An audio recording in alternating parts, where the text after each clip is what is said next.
আচ্ছা, আপনার কাছে যদি প্রশ্ন করা হয় যে আপনার লাইফে টাকা চান না ভালোবাসার মানুষ চান, তখন কি বলেন? ভালো থাকার জন্য একটা ভালো মনের মানুষ দরকার, যে দিন শেষে অন্তত মানসিক শান্তি জানিয়ে দেবে। মানসিক শান্তির মধ্যে, ঠিক আছে, অবশ্যই টাকা দরকার না, মানুষের অর্থের দরকার নেই, মানুষের দরকার একটা শান্তি। ভালো মনের মানুষ থাকলে অবশ্যই শান্তি পাবে। এটা আমি মনে করি, আর মনের মানুষ থাকলে ভালো, একটু দিন শেষে একটু শান্তি পাওয়া যায়, ফ্যামিলিতে ভালো সময় স্পেন্ড করা যায়, টাকা পয়সা দিয়ে কিছু না। ঠিক বলছেন, কিন্তু আমাদের বর্তমান সমাজ কিন্তু টাকা ছাড়া চলে না।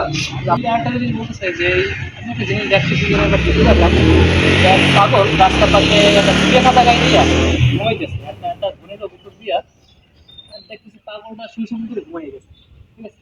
কিন্তু ওই লোক চিন্তা করে পাগলটা শুইলো ঘুমাই গেল, কিন্তু আমি সারাদিন ঘুমাইতে পারি না, আমার এত টাকা পয়সা কারণ নেই। পরে ওই জায়গায় ওই লোক 50,000 টাকা দিয়ে খাতাটা কিনছে, মানে ঘুমানোর জন্য। খাতাটা গায়ে দিয়ে যে ঘুমাইছে, ওর অলরেডি ঘুমিয়ে গেছে।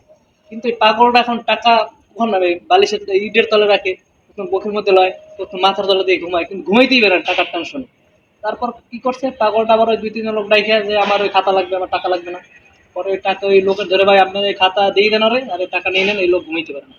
পরে ওই পাগল আবার খাতা নিয়ে আবার বিন্দাস ঘুম। তার মানে টাকা দিয়ে কিছুই হয় না। ঘুম, ঘুম বা শান্তি থাকতে হইলে একটা ভালো মানুষ লাগে, নিজেরও শান্তি থাকতে হলে ঘুম আসবে। টাকা থাকলে ঘুম আসবে না, কোনো ঘুম আসবে না। ঘুম, টাকা পয়সা থাকলে টেনশন, টাকা থাকবে না কোনো ঘুম। হ্যাঁ, ঠিক ঠিক আছে। বলছেন আপনি।